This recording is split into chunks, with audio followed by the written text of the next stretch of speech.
What's good? What's good? What's good? So, straight into it, I guess. Um,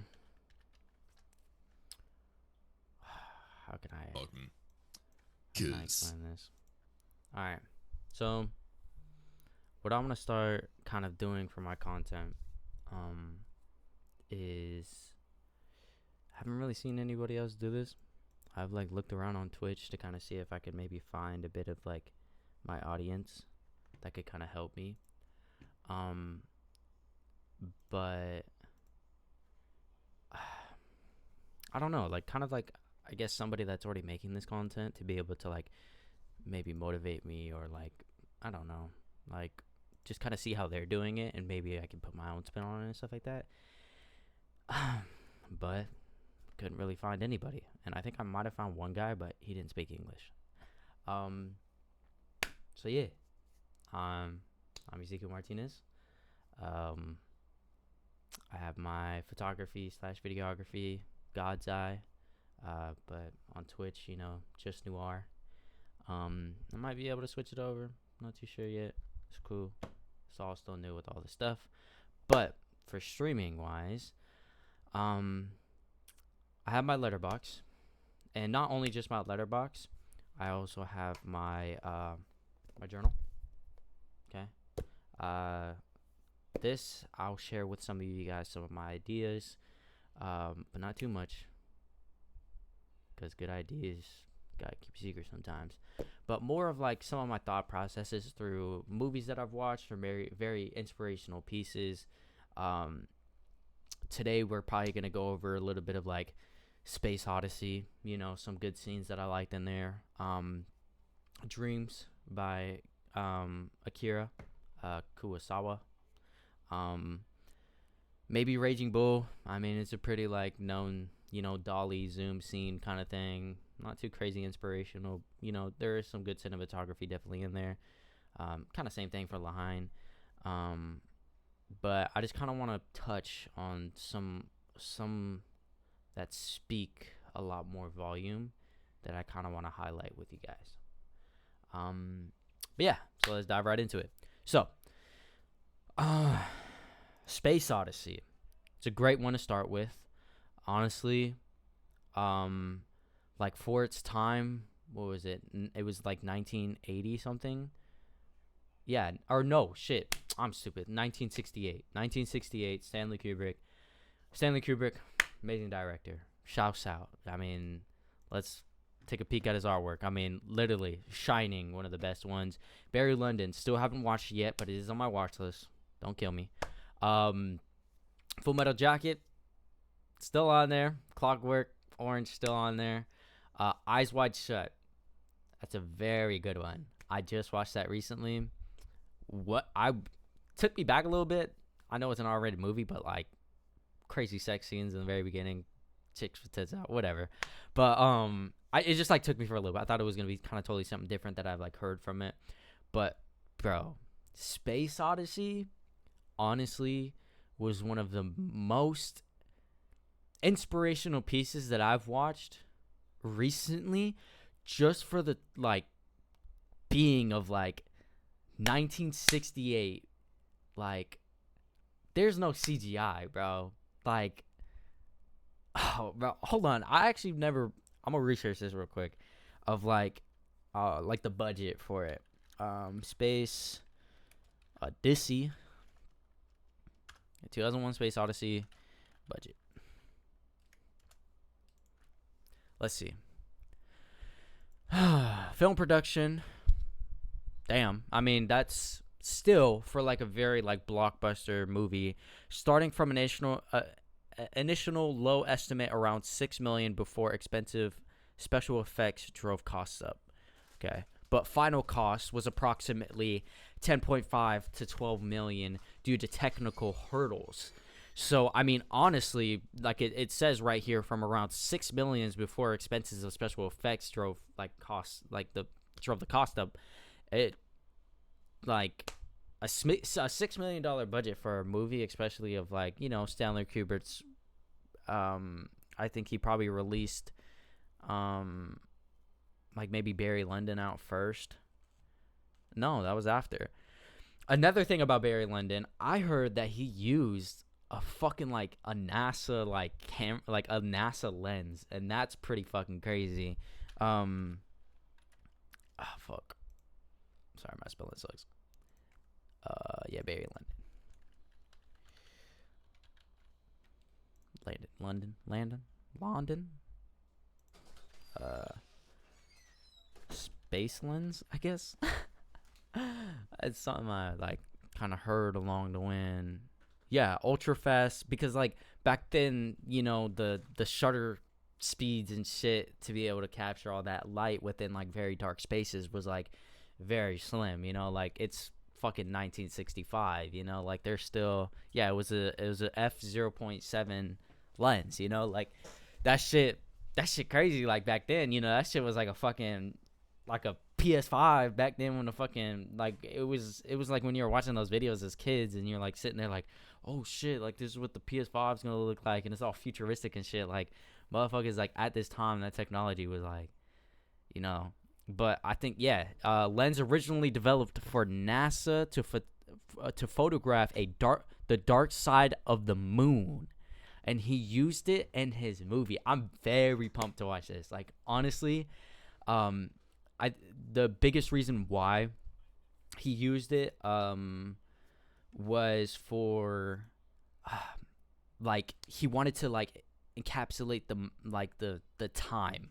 So he used a lot of like candle lighting for like all the shit. Like he just candles here and there for like that kind of like dark, mysterious, lighting, and a lot of lenses couldn't like keep up to that, and so that's why he was able to fucking, I don't know, make some calls to NASA. It was like, bro, give me that fucking lens. Like, it's crazy. Like, it's honestly, like, I think steps like that as a director, like, you see Christopher Nolan, creating the crazy fucking IMAX with that fucking compressed pig shit. They're lugging around like it's a fucking little Mini Cooper. Like, bro, like, shit like that is, like, above and beyond the lengths that you kind of go for a vision to, like, make your creation, It's like, it's inspiring, honestly. But back to Space Odyssey. There's no fucking CGI in this motherfucker. And so I want to highlight a little bit of,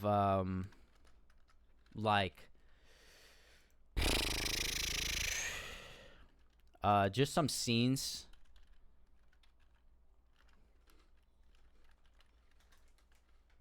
Again, don't mind my spelling.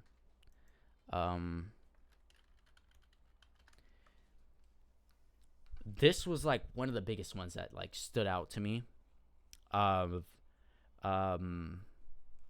like kind of running, and it's just like, I think for that time, it's like when they built it, it looks like a big like hamster wheel.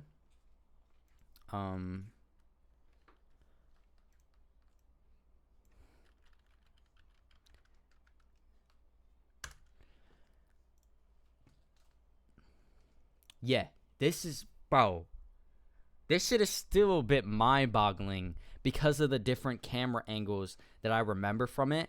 Is that it wasn't just like this, like head on, like him like running straight towards the camera, and then like from right here, it was like, the back shot of like him running. It was also like this, like it was like if you rotate, yeah, you see that one, and then he like runs all the way around it, and then it like does a different camera angle. We'll look at it right now. I think this is like, see, like this right here. I don't know if they just like flipped it over to its side or something, but like you're almost looking at it kind of like an eye level, and he's kind of going around like that. But then it flips to another angle and it's like straight up, and then he's going like up like that, which I think is awesome. Like it's a very like creative way. And it's like he's like just running on the walls right now, but then he's like flipped upside down, and then like, see this right here, how the camera's just kind of like following right behind him, it shows that different angle, the depth of it, And dude, honestly, like this isn't even like the crazy shit yet of like the CGI. And then like this little scene right here, it's very experimental. It's very nice. It's just like it makes you kind of get lost. And keep in mind, most of this movie is within a a, like a spacecraft, a spaceship. So it's like he's sitting here, like you have to like create this like you know domain and environment, but also capture this like this beauty of it around you. Usually when you shoot a movie, you have like various sites that the director kind of chooses to be able, like a really nice like coast or whatever for like a really nice beach scene, like or like maybe, Spider-Man, like you're fucking the big city and shit like that, and like the skyscrapers, and like there's always like those spots that a director kind of chooses for their for their movies.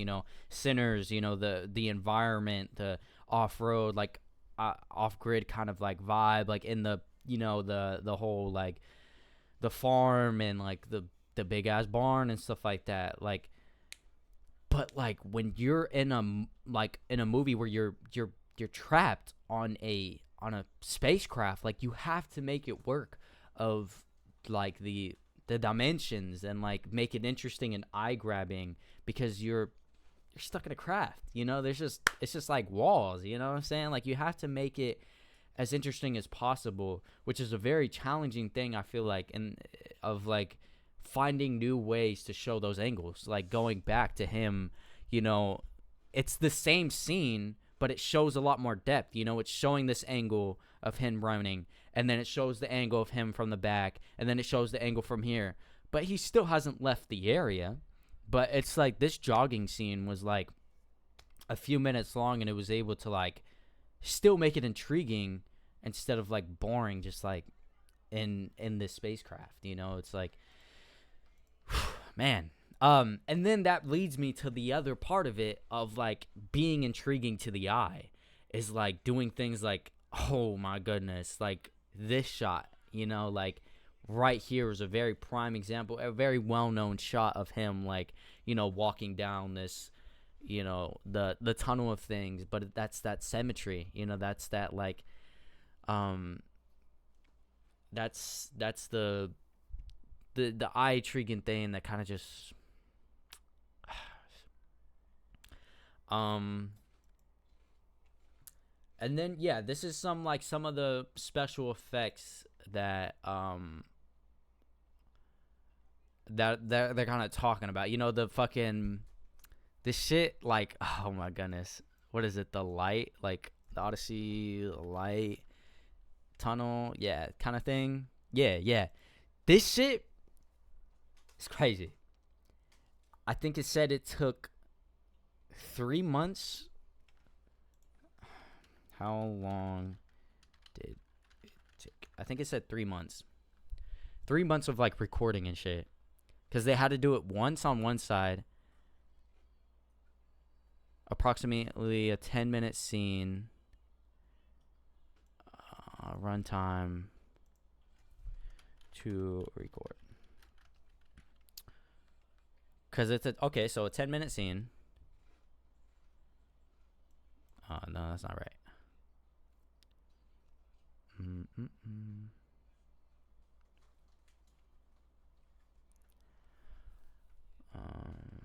Let me word it better. How long did it take to record the light bending tunnel? The light bending in Odyssey. Let's see.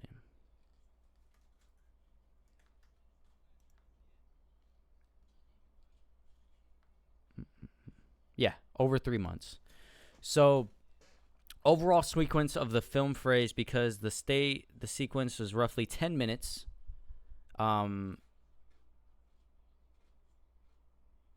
film, the machine was nonstop for over 3 months just to print the necessary frames. Um, the movie ended up working on production for 2.5 years, but it took 3 months to be able to kind of build that like that scene. And how they did it was they hung up a black sheet, like kind of like this, and then they slit a hole in the middle of it, and then had the camera right there, and then they played visuals from behind, and then like it recorded in between the slit, and then they mirrored it and like did it twice or whatever the fuck. So just for that 10-minute scene, in that movie of this light bending through like this,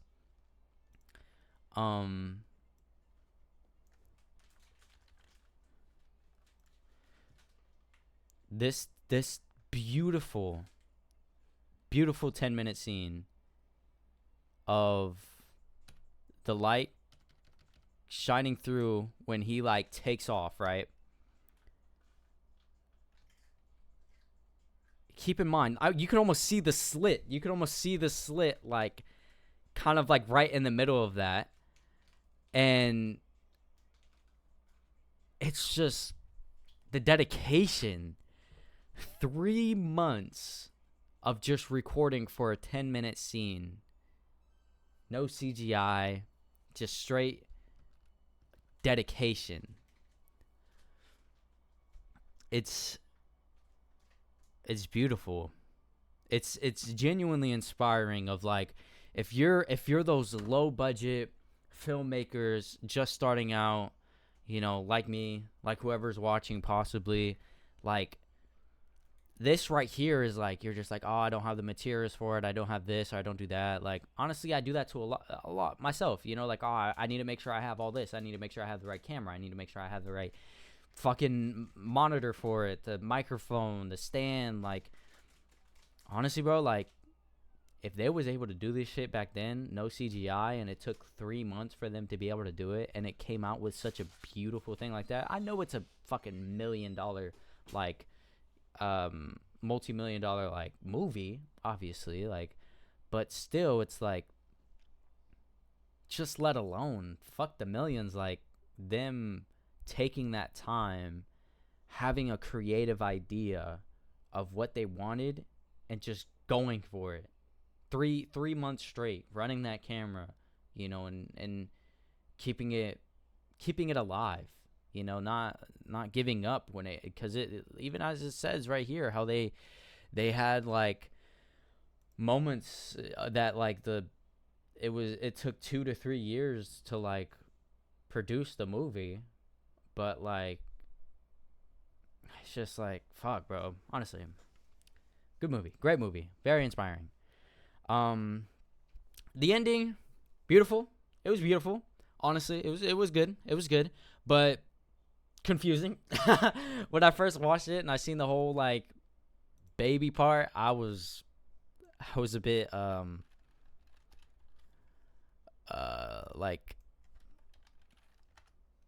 like taken back. I was like, fuck going on? But it's very symbolic. It's for what it was, I appreciated it. I think I was a little bit more like, as when he was right here. When he was like old and they were like monitoring him and like kind of like tried to make it as homey as possible for him, because like, they fucking aliens, beings, like this alternate life form is like, it's just their first time experiencing somebody like him, and at this point, he started to like grow old and shit like that, but like it was like he was being reborn, and that's when I was like, aha, like it kind of started to click a little bit more. Even now, still a bit confused, but Stanley Kubrick, he's a confusing fella. But it's art, and sometimes it doesn't have to doesn't it doesn't have to make sense now. But then like a few months now, I'll rewatch the movie and I might feel completely different, about it again. I might connect to it a lot better, or like I go through something within my life and like I come back to it and I'm just like, wow, like I feel like I kind of almost went through that, like rebirth, or it's just, that's the art of like cinematography and directing a beautiful movie like this, is that it could be interpreted in a plethora of ways. Yeah, so Space Odyssey, beautiful movie.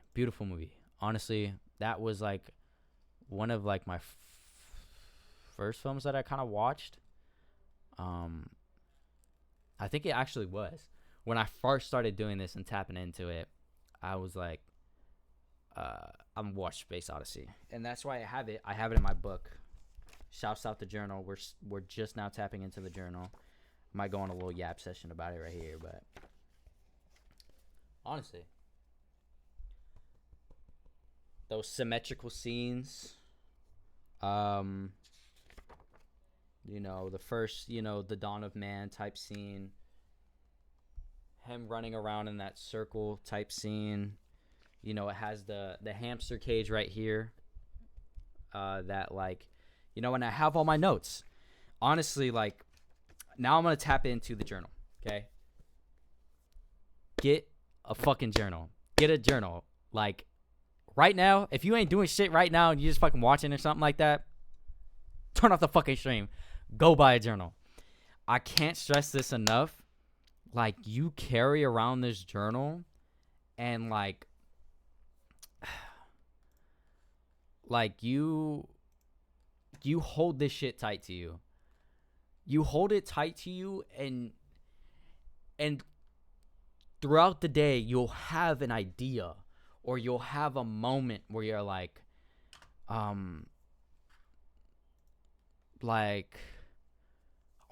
you watching a film. That's what I do all the time. Like, when I watch Space Odyssey, right after I finished it, I was right after I started printing out these papers and just cutting them out and gluing them into there, because I felt like, honestly, I started to draw.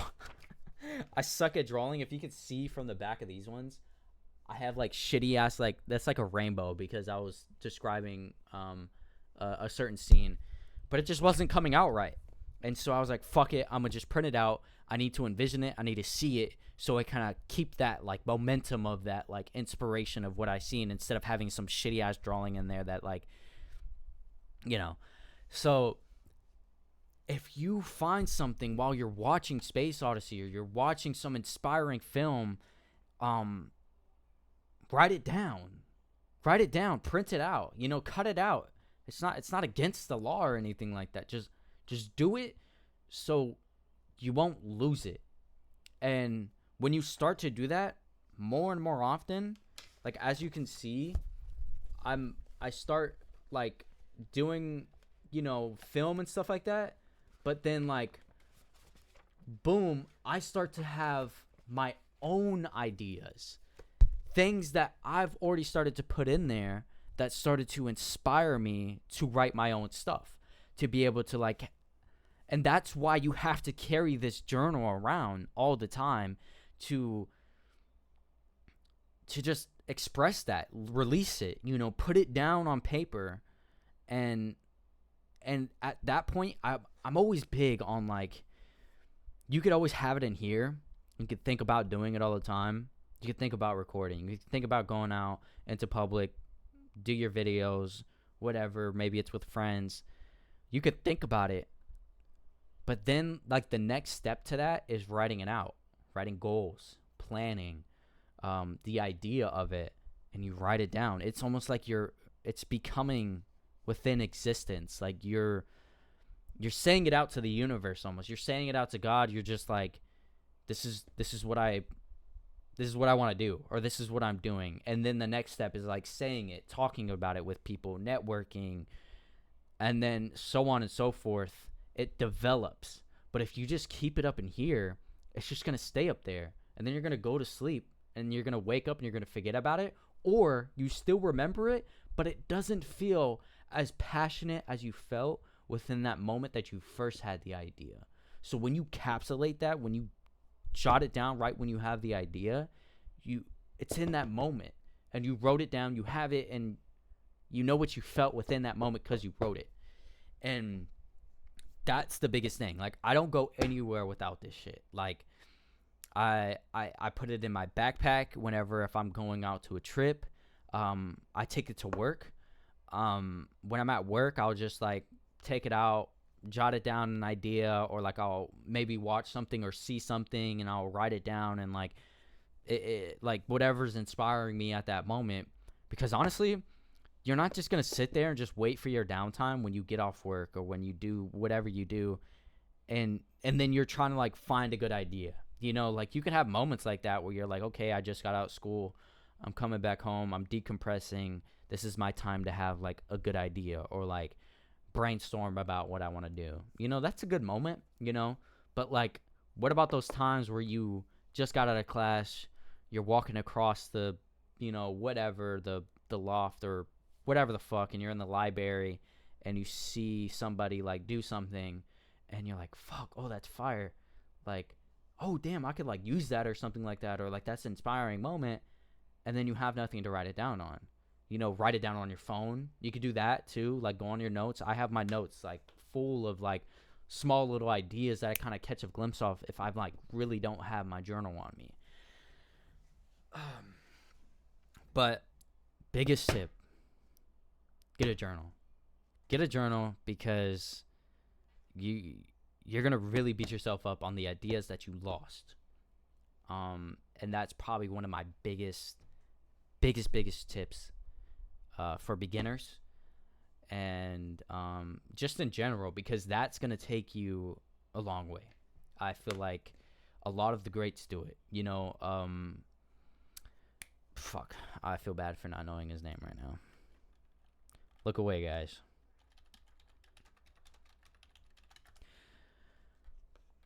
Ryan Coogler. This motherfucker, he's inspirational as fuck. Like, honestly, like, he's helped a lot, definitely, too, of like in his own ways, inspiring young filmmakers. Because I mean, all directors kind of know what it is to go through the struggle, but I think of like recently, getting a deal of, what was the what do they call it? Who produced the movie? It was like I'm pretty sure it was like a low budget, like,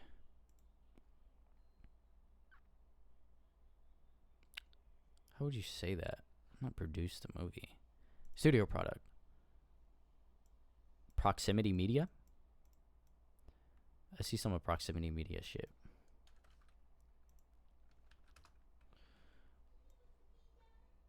Proximity Media movies. Let's see. I think they're like a low, like a not like a lower, but like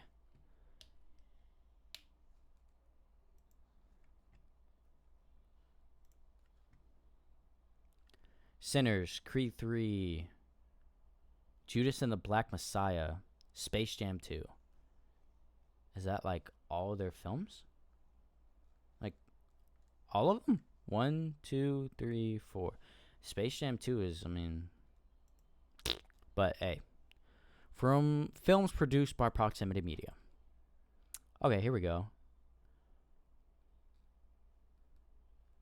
Yeah, they're a little bit more on the, I guess you would say, like lower budget end. I mean, but they still have like things like Ironheart, Space Odyssey, or fucking Space Jam, and Creed 3, Sinners, being one of them. But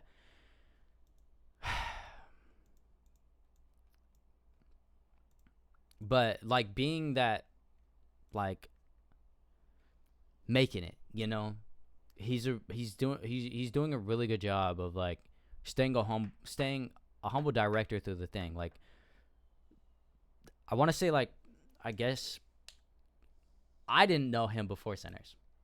That shit blew overnight, like blew up. Sinners went fucking crazy. Don't get me started on Obsession and Curry Barker, but like same shit with Sinners. That shit just like exploded out of the waters, and it was a fantastic movie. If I ever suggest a movie to study, it's Sinners. It's very easy to see the acts within the movie of daytime, nighttime, and the setup of like the end of the movie, because you have the very beginning where they gather up the crew. They start driving around. They get the musician, the musicians. They grab the other old guy sitting down. What's his name? Blanking on his name. But yeah, they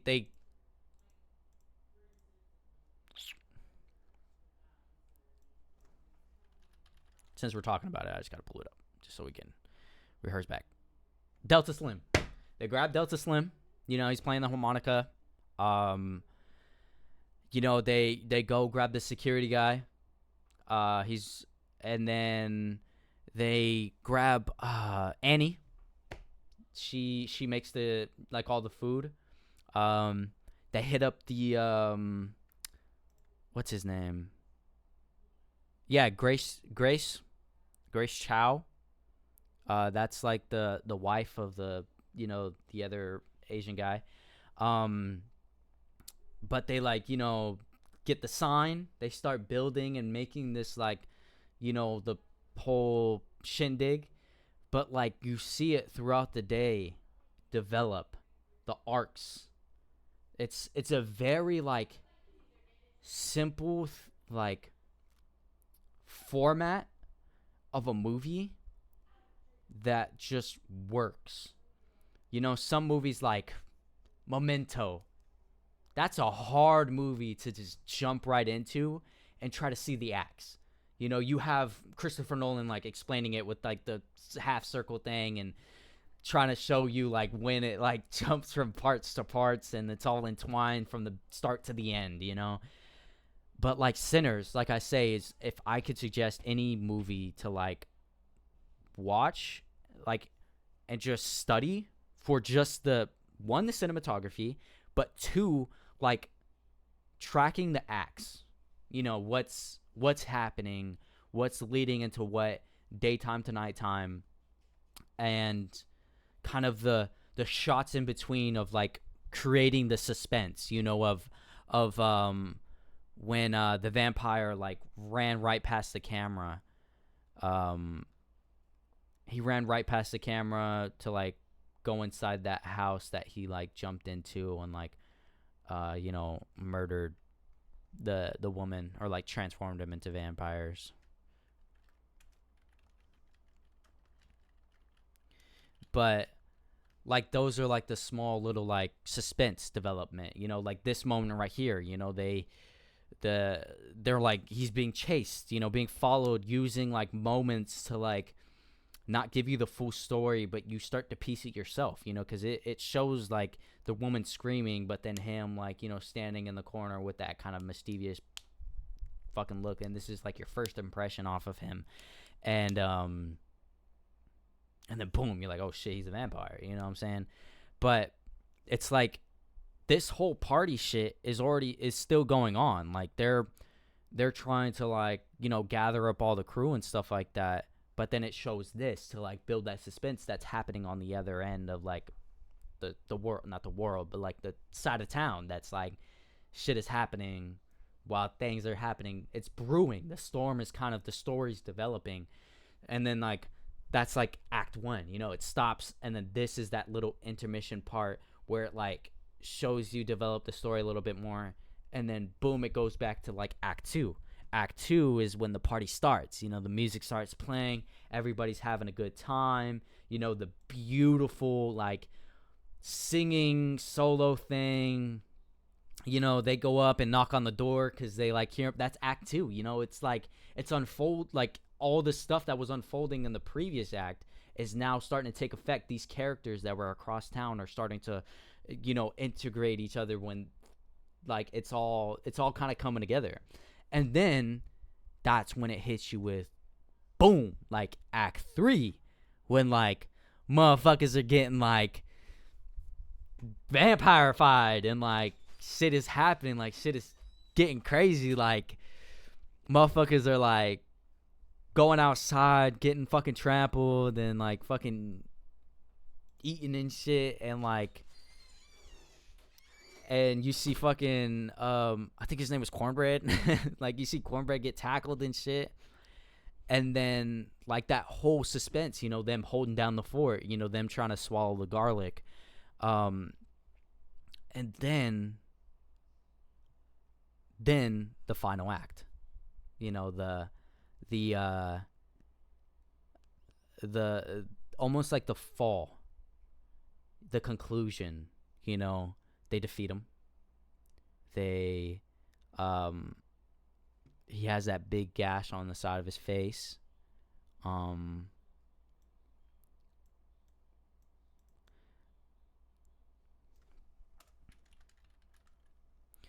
They have like that big gash. He has, the head honcho, the big, the fiery blaze scene. This right here, when he turns up to blaze and the sun sets, creating, because that was nighttime. All that crazy shit was happening during nighttime. And then boom, sunrise, and then it creates a new day.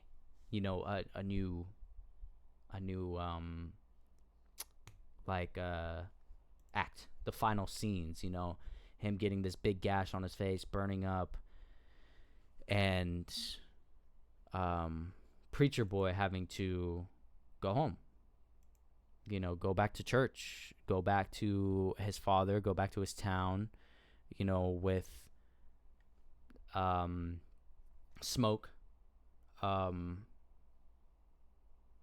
having his amazing outro killer fucking scene, killing all those guys. And that's like I said, if it's any film to go back, rewatch, or watch for the first time to kind of see the different acts throughout the day, it's a very simple format, and it's a very easy one to like start to see it, because wanting to be a director, wanting to be a filmmaker, you have to start to think like one. So it's not just going to come naturally, it's sometimes, but other times it's a muscle. You have to train it. So you watch movies, you get inspired, you start to see like, oh, why are they shooting that? Why is the camera panning to this moment? Why is it cutting at this moment? What's the daytime like? What's the nighttime like? When's the story developing? And like good pacing. This movie has really good pacing, and that's why it's so good at like catching it so easily, and watching it is like you see it and you're like, oh shit, like it's really just unfolding right in front of you. So practice it, watch movies, and take notes of what the fuck is going on. Don't just throw it on in the background, be on your phone and just scroll. Like, watch the movie and acknowledge the artwork that is happening, and like literally just ask why to everything that you see across the screen. Like, that's probably up there with one of the biggest tips, is like, do that. Just study. It's like film. If you play sports, you watch film of the other person, you like the other team. Football, you're watching somebody else's team to be able to, whatever their flaws are or best parts are, you're taking advantage of, or you're taking notes of. As fighters, you're watching your fighter that you're going to be fighting in like 3 months, and you're seeing how he throws his jab or his hook, and you're analyzing him to, one, either beat him, or two, copy him. Like, take what he has, learn from whatever is going on around you. Like, when you're watching movies like David Lynch and his beautiful, like, symmetrical cinematography, and then you have, Sinners with Fuck, I forget his name again. Um, Ryan Coogler or Coogler. His beautiful natural lighting, of things. Like I think like some of this movie was shot in the fucking daytime, but it was like reverse filtered into nighttime, I think, or something like that. Um, but like the natural film or the natural lighting of things, and um, Dune with some of their stuff and their colors. Um, but like just ask why. Why is this happening? Um, why why is it so intriguing to your eye within that moment? And what can you do to like influence it onto your films? And what can you do when you watch some films that you don't like? That you're like, this weird baby scene at the end of Space Odyssey, what the fuck was that? I never want to like put that on my film. It's like it's confusing. It's too sci-fi, too out there. That's where I kind of draw the line. Like you learn your taste. You learn what you kind of want to do, because if you're just gonna sit there and just go out and start filming, it's great. Great practice, but you gotta know your motive. You gotta know your taste. You gotta, as much as you be experimental, go out and, especially when you're making a movie, bend the fuck out of the rules as much as you can. Honestly, I love directors that I guess are revolutionary. Like Lahain. Guess we fading into Lahain now.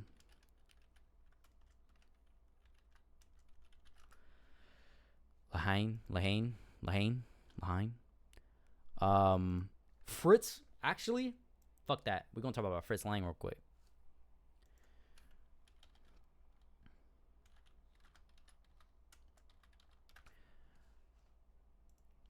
Look at this motherfucker. Fritz Lang. Ooh boy. Let me clear my shit real good. Okay.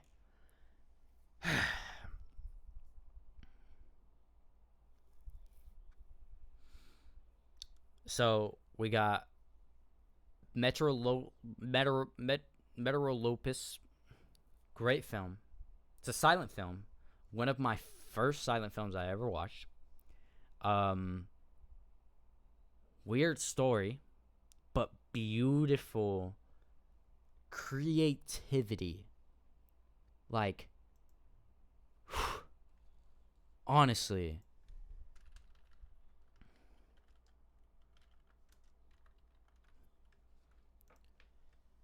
like, cinematography's there, and the shit that's happening on set, bro. Shit like this. Shit like the city. Beautiful. Like, beautiful. It's all probably, like, really small. They, like, crafted it, little hands and shit like that. And fucking, because this is 1927. Again, no CGI. And creating something beautiful like this with a little flying car in it, playing in the background. And it's probably just little figures or whatever, little tiny cars or whatever. But beautiful.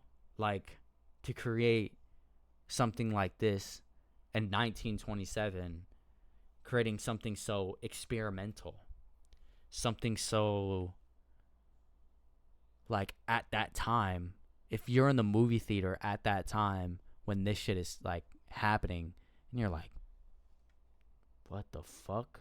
Like, you're like, how the fuck did this guy do this?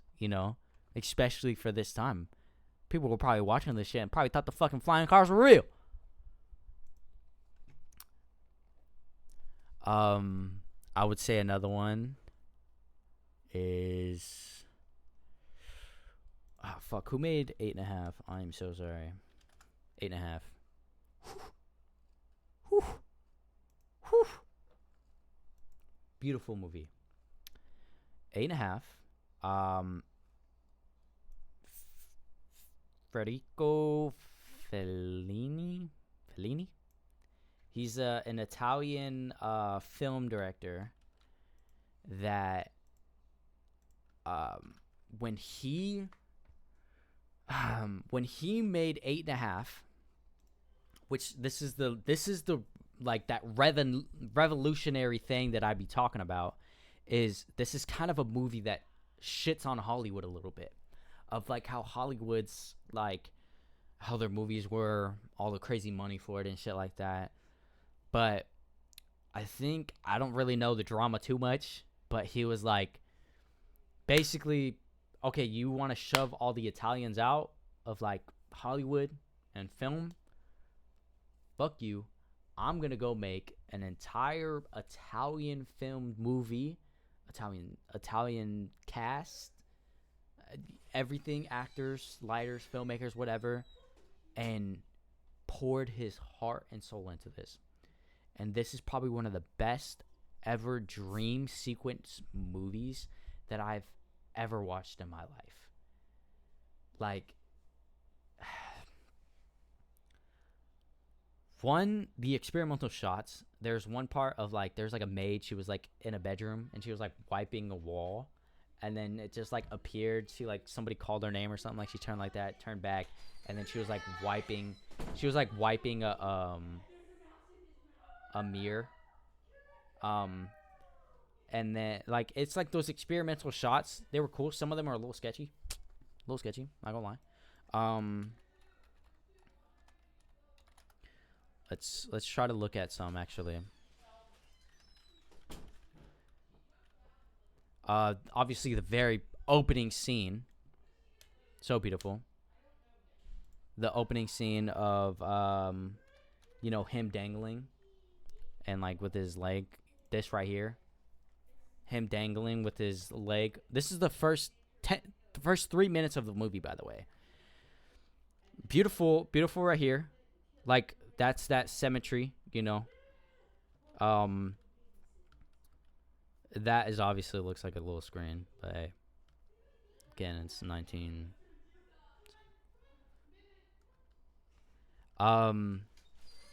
Shit like this, like, honestly, sorry to say it, Hollywood, but doing stuff like this to fully express yourself as an artist is what I feel is one of the most important things. And I know I know this is pretty optimistic of me, but I feel like if I were to ever make a film in the future, a movie, short film, whatever, I would feel like I want to express myself in any way possible, and nobody could tell me no. And I know there's legal loops and whatever, maybe sensitive topics that I might talk about, but I feel like it's about the way you address yourself since the very beginning, of like, this is how I'm going to do things. I'm not going to be your little lapdog and you influence what I'm going to be making, because this is my art. Nobody tells Da Vinci how to do whatever. Nobody tells Van Gogh how to paint his painting. Like, he was just a broke motherfucker just running around painting. And nobody was like, hey, actually, can you do it a little bit more like this? That motherfucker was a crash out. That motherfucker had mental problems. You told him how to paint something or was making fun of his painting, he would just fucking punch you right in the fucking face. He didn't give a fuck. Like, that was King Von of that. I'm sorry. That was a bit disrespectful to be able to disrespect the GOAT like that. But like, Van Gogh he did how the fuck he wanted to. And that is inspirational. Not only of like, through the trials and tribulations of being broke and being in the gutters and the slums and traveling by foot all the fucking time and just going and doing it, out there just painting a random fucking field because he saw the vision for it. But he knew his worth with his creation. He capsulated the world he saw through his eyes, not anybody else's. That was his painting of how he interpreted the world. And then we looked at his painting and interpreted it how we felt about it, how we interpreted the world. But that was his encapsulation of art, of his own view on this beautiful landscape of God's creation. And as a director, I would love to have that creativity and like that like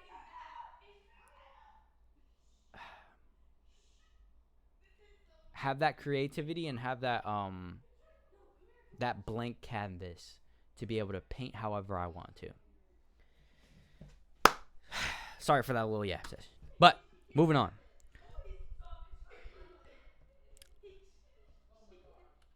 And then you have him, because he's in a dream at this moment. You know, he starts like kind of flying, and then he's like up there just flying around, and then they have a rope attached to his leg. And then this shit is so fire. It's beautiful. And that moment right there, even just that, down for good. Like, Giù definitivamente.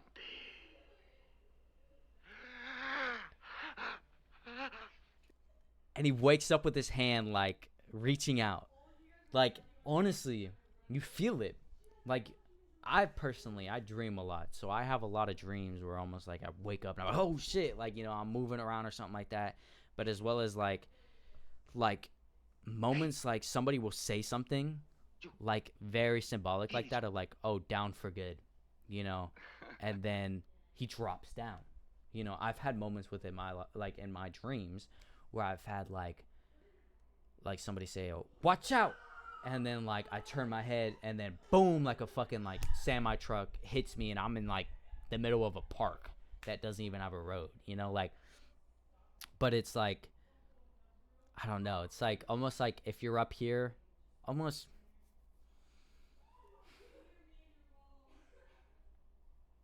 like you thought of it, you had that occurrence in your mind, it happens now, you know, down for good, because he had that subconscious falling down for good.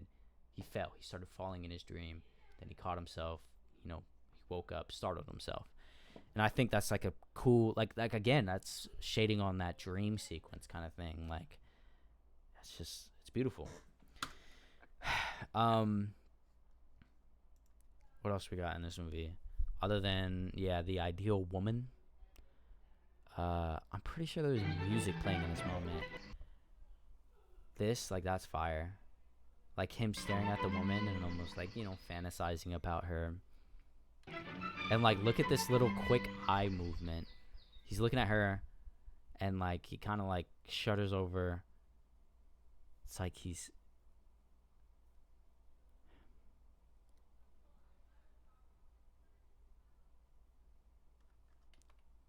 you know, she's like barefoot, obviously. You know, nobody would be barefoot in public, you know, but, or, no shade on people who bear walk, but, he's almost seeing her at her purest form, you know? He's so mesmerized by her. It's not about the fancy clothes, it's not about the shoes, it's not about the dress, it's not about anything. It's like, Signore, il bicchiere.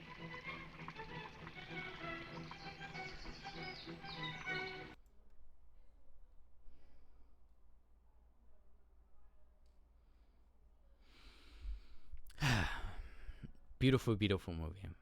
Ooh, I absolutely love this shit. Like when a light casts upon somebody's face in the older films like these, you're gonna see it in my films for sure. Tu saresti scegliere una cosa sola, di I essere think fedele. it's such, like, especially if you're like talking about maybe an affair, or maybe you're talking about you know, somebody killing somebody or somebody cheating on somebody or something in that sense of like betrayal, or half of you is in the dark of like almost sharing this information, but as well as like there's that small sense of light of like you're trying to do the right thing by telling the truth.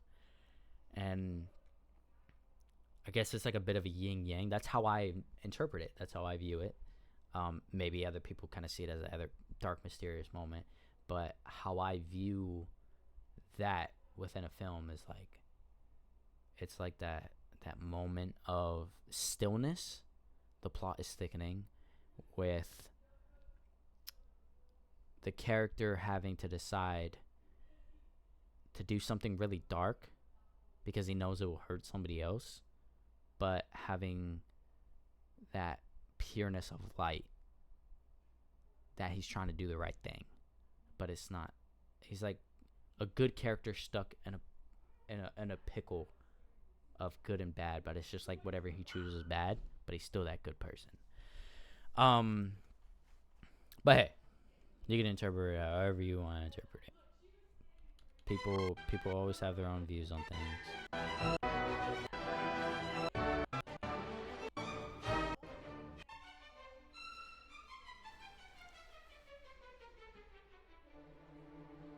And I would say now we're going to talk about one of my most favorite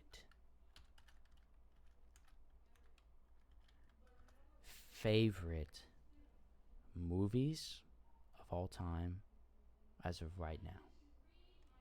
Like I said, I still need to, catch up on some other movies. But excuse me. But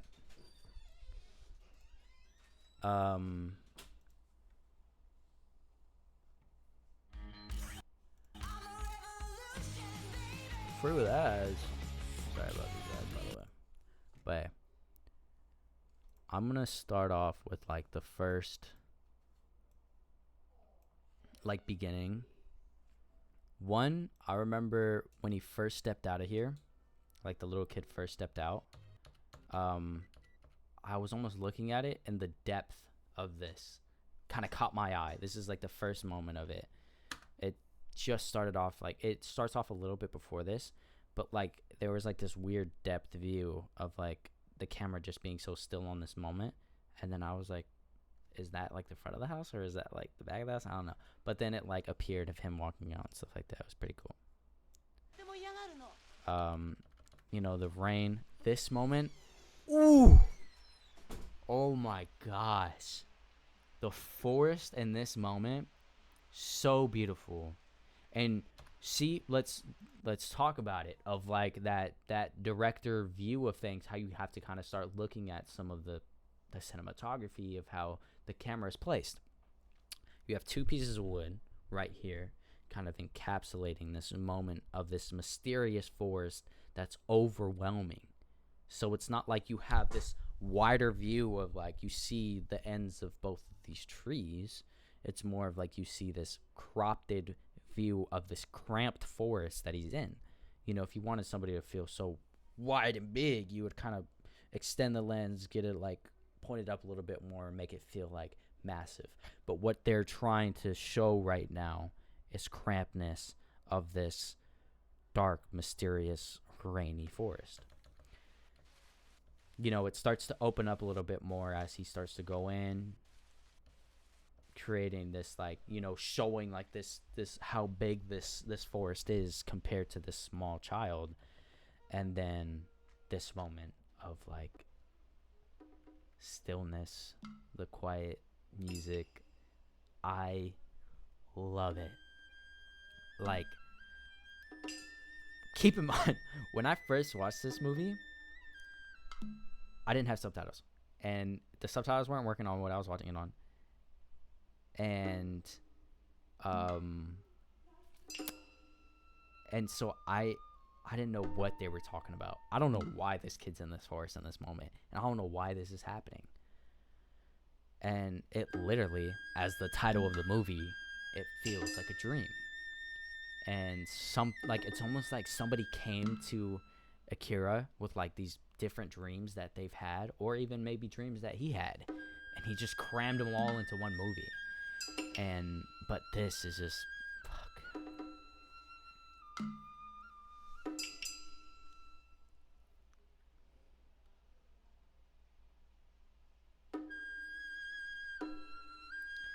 And then after all this happens, he like ends up, leaving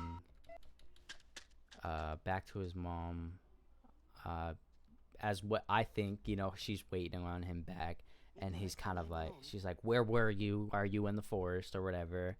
And then she basically fucking just banishes him, kicks him out the fucking crib. It's like, hey, you want to be a big boy now? You want to go out in the forest when I told you not to? Guess what? You get a blade now. Now get the fucking skipping. You got to fucking switch. Go fucking protect your own. Go fucking feed your own. Fuck you. And like, I was like, damn. I ain't have no subtitles, so I got to make my own. But shuts him out. He's just like, fuck. Damn, this is my life now. You know what I'm saying? I gotta make shit work. But it leads to one of the most beautiful scenes of God's beautiful painting. It's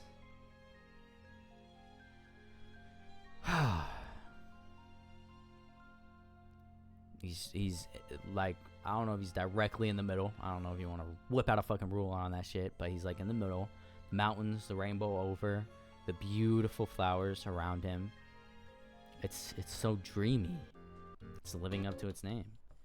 And then right after this, I thought this was the same kid, because again, this is my first time watching it. I don't know shit about this movie. I thought this was the same kid. I was like, oh damn, he grew up now. You know what I'm saying? Moving up. He live in a penthouse with a bunch of girls. I was like, damn, they just motherfucker got adopted or something. No, it's just a different dream. So keep that in mind if you're watching this and you don't have subtitles. But yeah, he like runs off because he keeps seeing this like ghost lady, and then like he comes across all these motherfuckers. And at first I was like, oh damn, like I thought that was just one of the girls that was just like teasing him. And then like bam, these motherfuckers come up. And I was like, who the fuck? Who are these? And then they start acting weird, and I start to kind of pick up that these are most likely probably like spirits, almost like, their version of like an emperor or something like that, and his like people that he was buried with. I'm not sure. but I love like he like stands up for himself, and then like I don't know, they celebrate that he stood up for himself or some shit, and they all just like squad up for him because they saw him crying, and they started playing him a song. But like the cinematography of this is fucking beautiful, like the lines of things, the dimensions of like each one, like up, but so fire. It's the choreography, it's beautiful. It's a very beautiful scene.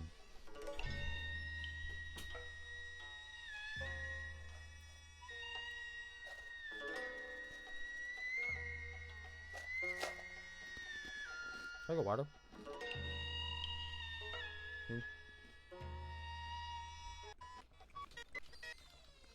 Beautiful. And then this part happens where all the petals start going through. It's hard to pick up, and it almost kind of looks like confetti.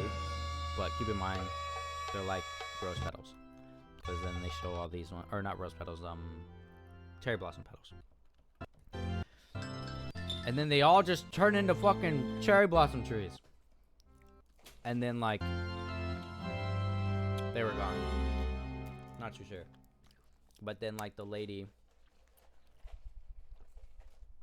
is supposed to be that like little cherry blossom tree right there. At least from what I picked up. From what it makes me feel like. Let's see what this next one is. Oh yeah, this next one, low key, a little mid. I guess the only cool part is when he like fell down. But like this one was long as fuck. I almost like, honestly, I felt like I was about to pass out. But it's cool for what it was. I'll show you this quick moment. He basically like passes out and dies. It's like he's in the blizzard. He's like dying. And then a woman comes in.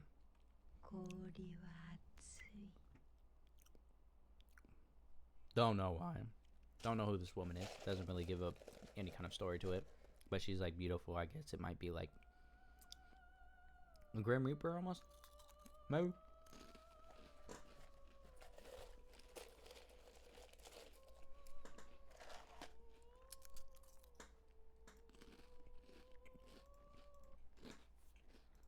Oh, sorry, I gotta check.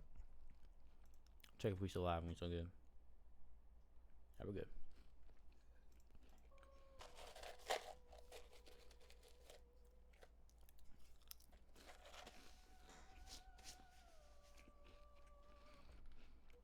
Then the storm starts to pick up because you gave her a blanket.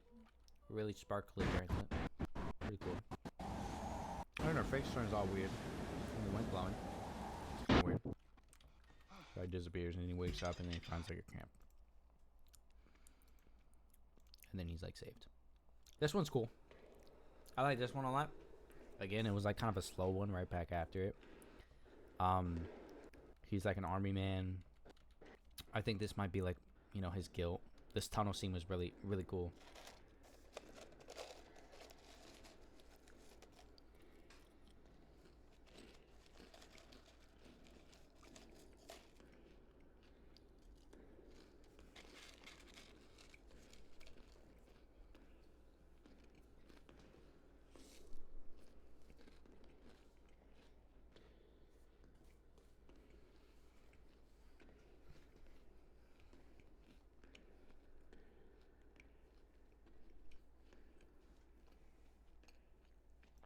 It's pretty cool. And then that guy comes out, starts talking to him. But I'm gonna skip to my favorite one. Ooh. After this, I was a little lamed out.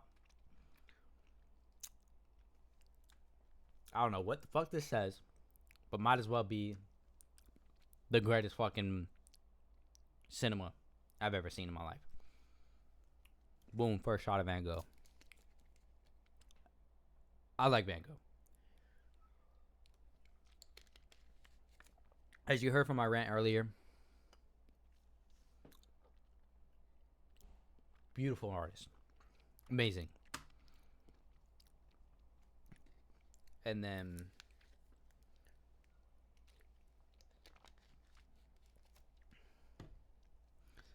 I like to think before this moment, this artist is so inspired by Van Gogh, and he's like in his room and he's like painting his own, you know, his own paintings or whatever, and he almost like falls asleep in his chair while he's painting, and then this is when it picks up.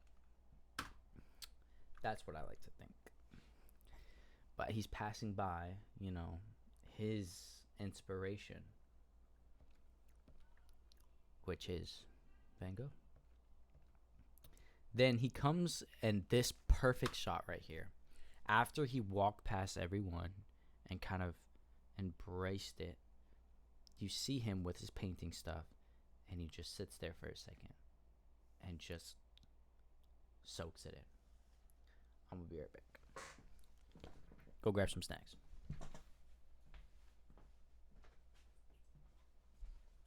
I mean, you go grab some snacks.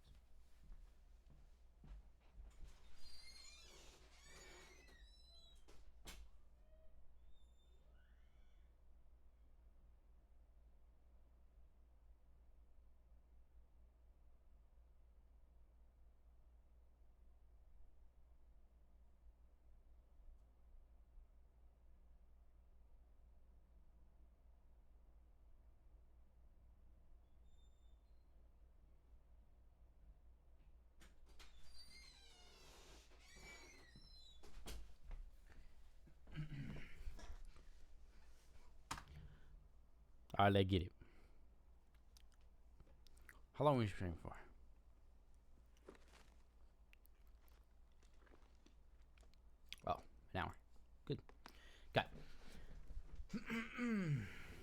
So he comes up to this painting. Beautiful shot. Watch him, the camera kind of panning and following him. Then, he's inspired, he's just embracing the art. And like the scene before that, because you saw it was like an active pan, it like gets stuck on this painting. It gets stuck on the painting before, but it also gets stuck right here on this painting.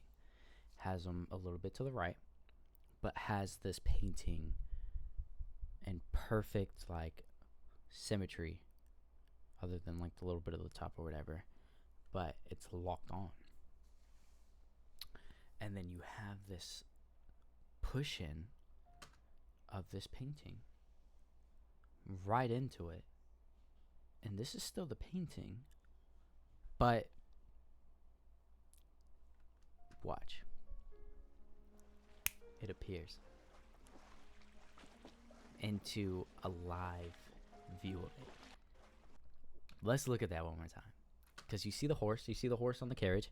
Then you see the women, like, kind of doing their stuff, doing their laundry, the boat, the ripples in the water, and then it. So they had to recreate, the colors that the women were dressed in, the boat, the ripples in the water in that moment, and the bricks, the colors, the horse, and that exact kind of thing. They probably like drew it out, kind of looks like maybe a little bit, but then it comes to that moment where you were just looking at this painting, now the painting becomes alive. Man, when I first saw that shit, I had to rewind it back like 20 times because it's just such a creative scene that I love. And if you kind of see the bridge, it's almost like it's painted. Has that rustic kind of look. At that moment, he just asked, I think he asked like, "Where's Van Gogh?" or something like that. So this painter is trying to search for Van Gogh. And as he's running through this, what do we see? Every moment, if you just pause, at any moment within this little dream sequence, it's like it's a fucking painting. And that to me is beautiful. I love it. And then you go on. Oh, what? He's running down here? Let's pause it.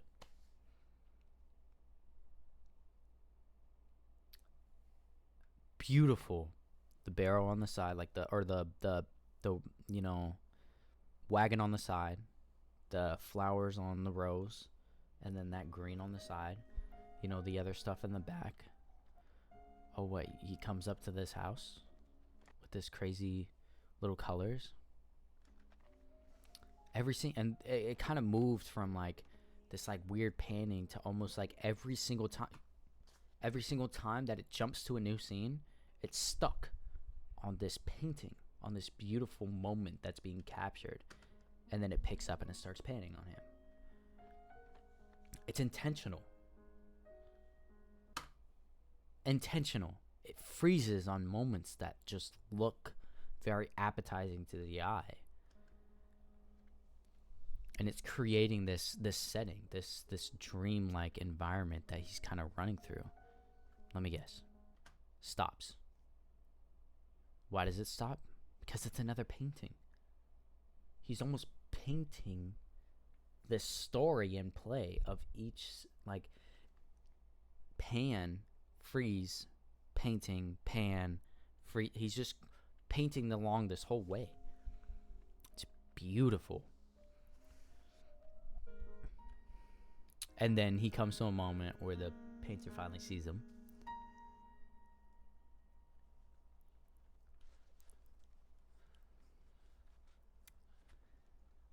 Vous êtes Vincent Van Gogh, n'est-ce pas? Van Gogh? It's Van Gogh.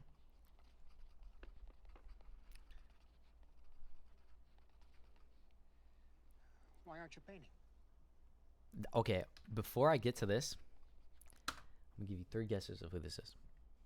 He's a director, and a very good one at that, and a very well known one. And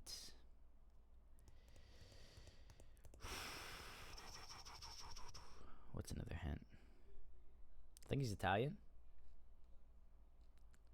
If you want to know the answer, don't look at the screen right now. But don't look at the screen. Don't if you want to keep guessing.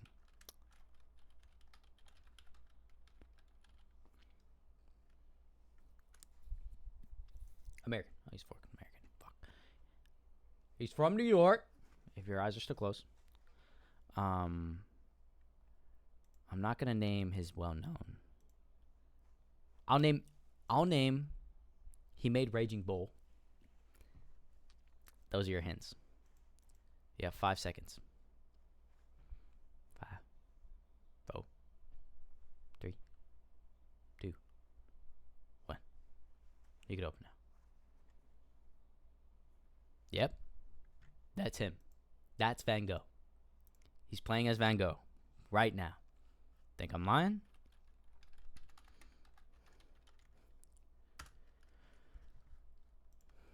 Let's see the cast.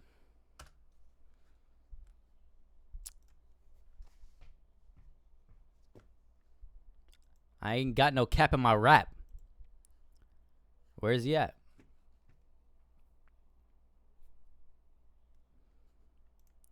Ball, no ball. Ball, no ball. I think it's fire as fuck. Such a cool ass loop around. And then I want you to, as an artist yourself, tell me how you feel about this moment.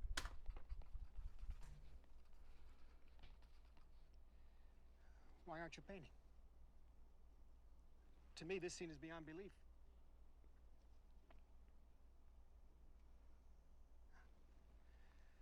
A scene that looks like a painting does not make a painting. If you take the time and look closely, all of nature has its own beauty. And when that natural beauty is there, I just lose myself in it. And then, as if it's in a dream, the scene just paints itself for me. Yes, I consume this natural setting. I devour it completely and whole. And then when I'm through, the picture appears before me complete. But it's so difficult to hold it inside. Then, what do you do? I work, I slave, I drive myself like a locomotive.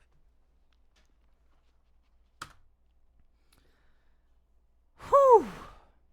Honestly, this is one of the most inspiring moments that I've watched in a film. It's so simple. Keep in mind, they haven't talked a single time within this entire sequence, except for the woman that kind of gave him directions, where he was. But it's so quiet, it's so still. But the very first real interaction that he finally has with Van Gogh, it gives off this most inspiring piece of dialogue as for any artist, whether you're a photographer, videographer, painter, drawer, anything. Fucking build Legos. I don't give a fuck. I think this moment should be recognized and coined as one of the best dialogue and just cinema scenes in general. It's it's beautiful.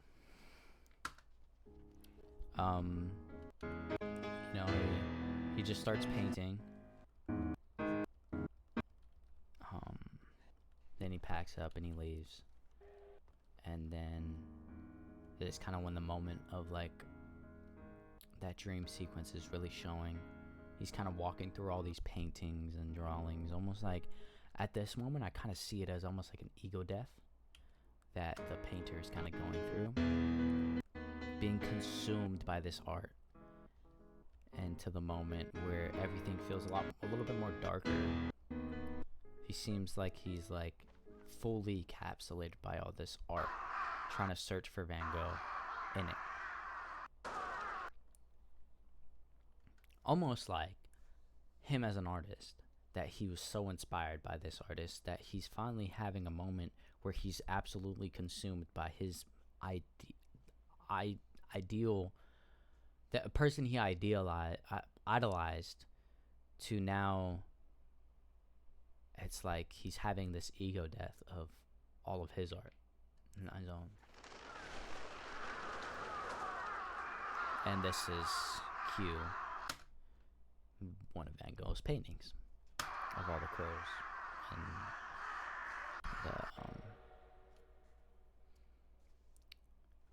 and just as it started, that's how it ends. It's such a beautiful wraparound. One of the best, like, scenes within this movie. Inspiration is what I would have called it. I don't know what it's called, but I can't read Japanese. And I feel like right then, because we still have a lot to kind of cover,